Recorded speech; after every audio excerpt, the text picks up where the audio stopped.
দেখতে পাচ্ছ সমুদ্রের অনেকটা গভীরে চলে এসেছি। সেই ছোট ছোট কালো কালো মাথাগুলো ওরা অনেক দূরে গিয়ে স্নান করছে।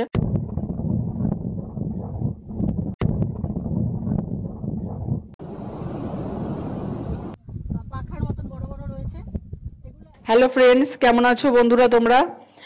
আজ আমি সকাল সকাল চলে এসেছি বকখালি। আমাদের বাড়ি বারাসাত, অনেকেই হয়তো জানো, আবার অনেকেই জানো না।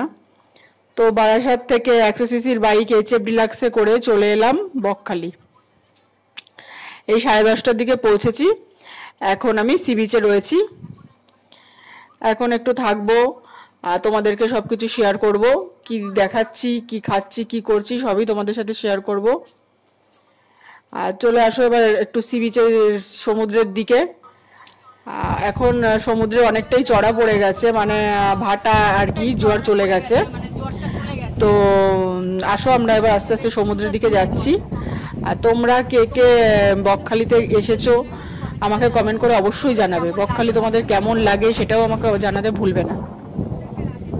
বন্ধুরা, তোমাদেরকে আরেকবার বলছি, আমি কিন্তু কোনো বাস, ট্রেন বা কোনো পাবলিক কারে করে আসিনি। আমি এসেছি বাইকে করে। আশা করি বাইকে কিভাবে যায়, কোন রুটে যায়, এই অভিজ্ঞতার কথা খুব কম লোকই শেয়ার করেছে, সেটাই আমি আজ তোমাদের সাথে শেয়ার করব। আচ্ছা চলো আমরা এখন সমুদ্রের দিকে একটু একটু করে এগোতে থাকি। দেখতেই পাচ্ছ যে জোয়ার কমে এসেছে, তবুও খুব একটা কম ঢেউ আছে বলবো না, আছে মোটামুটি ঢেউ। কিছু লোক দূরে স্নান করছে, সেটাও আস্তে আস্তে তাদের কাছে নিয়ে যাচ্ছি, দেখতে পাবে ছোট ছোট দেখাচ্ছে খুব, আস্তে আস্তে তাদের কাছে যাচ্ছি।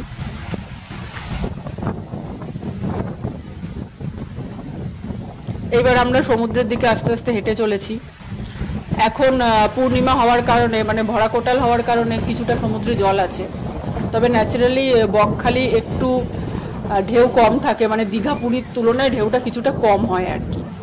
এখন জল মোটামুটি পরিষ্কার আছে।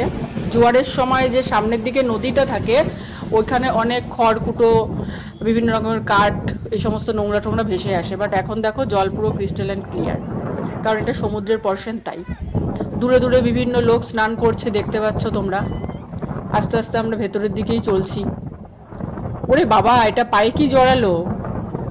ও মা, না না না, কিছু না, তো সামান্য একটা দড়ি। আসলে কি বলতো, এর আগে যে সাপ সাপ হয়েছিল না, সমুদ্রে সাপ সাপ, সেই থেকে সমুদ্রে গেলেই আমার যেন কেমন ভয় লাগে, আতঙ্ক লাগে। ওই দেখো ফটোগ্রাফার কিছু লোকের ফটো তুলে দিচ্ছে। আবার তোমরা কারা কারা সমুদ্রের জলে নেমে ফটোগ্রাফারকে দিয়ে ফটো তোলাও, আমাকে একটু কমেন্টে লিখে অবশ্যই জানাবে। আমার আজ পর্যন্ত কখনো এরকম তোলা হয়নি, তবে তোলার ইচ্ছা আছে, দেখি কি করা যায়। ওরে বাবা, নামতে নামতে আমরা প্রায় কোমর সমান জলে নেমে গেছি। আচ্ছা বন্ধুরা, তোমরা কি জানো বকখালি কোথায় অবস্থিত? বকখালি হলো ভারতের পশ্চিমবঙ্গ রাজ্যের দক্ষিণ 24 পরগনা জেলায় কাকদ্বীপ মহকুমায় নামখানা থানায় অন্তর্গত একটি শহর। আর বকখালিতে মূলত সাদা বালি পাওয়া যায়, মানে বকখালি হলো একটি সাদা বালির সমুদ্র সৈকত। এইবার সমুদ্রে এসে সেই রকম কোনো প্রাণী বৈচিত্র্য দেখতে পেলাম না, মানে অন্যান্য বার যেমন হারমিট ক্র্যাব, ঝিনুক এই সমস্ত থাকে, বা ছোট ছোট গবি, এবার সেরকম কোনো কিছু দেখতে পেলাম না। যা হোক, মোটের ওপরে সমুদ্র সৈকত তো সবসময় আমাদের কাছে প্রিয়। দেখতে পাচ্ছ সমুদ্রের অনেকটা গভীরে চলে এসেছি। সেই ছোট ছোট কালো কালো মাথাগুলো ওরা অনেক দূরে গিয়ে স্নান করছে। নীল আকাশ, নীল আকাশের জন্য সমুদ্রের সৌন্দর্য আরও বহু গুণে বাড়িয়ে দিয়েছে। আশা করি তোমরাও এরকম রৌদ্রোজ্জ্বল দিনে আসলে এরকম ধরনের আনন্দ এবং প্রকৃতির শোভা উপলব্ধি করতে পারবে। দূরে দেখতে পাচ্ছ ঝাউ বাগান। আমি সমুদ্রের সি বিচের দিকটা দেখাচ্ছি এখন। ওই দেখো দূরে ঝাউ বাগান দেখা যাচ্ছে, আর সুন্দর নীল আকাশে সাদা সাদা থোপা থোপা তুলোর মতো মেঘ। সি বিচের সাইড দিয়ে পাখার মতন বড় বড় দাঁড়ানো এগুলো দেখতে পাচ্ছ, এগুলোকে ওয়াইন্ড পাওয়ার প্ল্যান্ট বা ওয়াইন্ড টারবাইন বলে।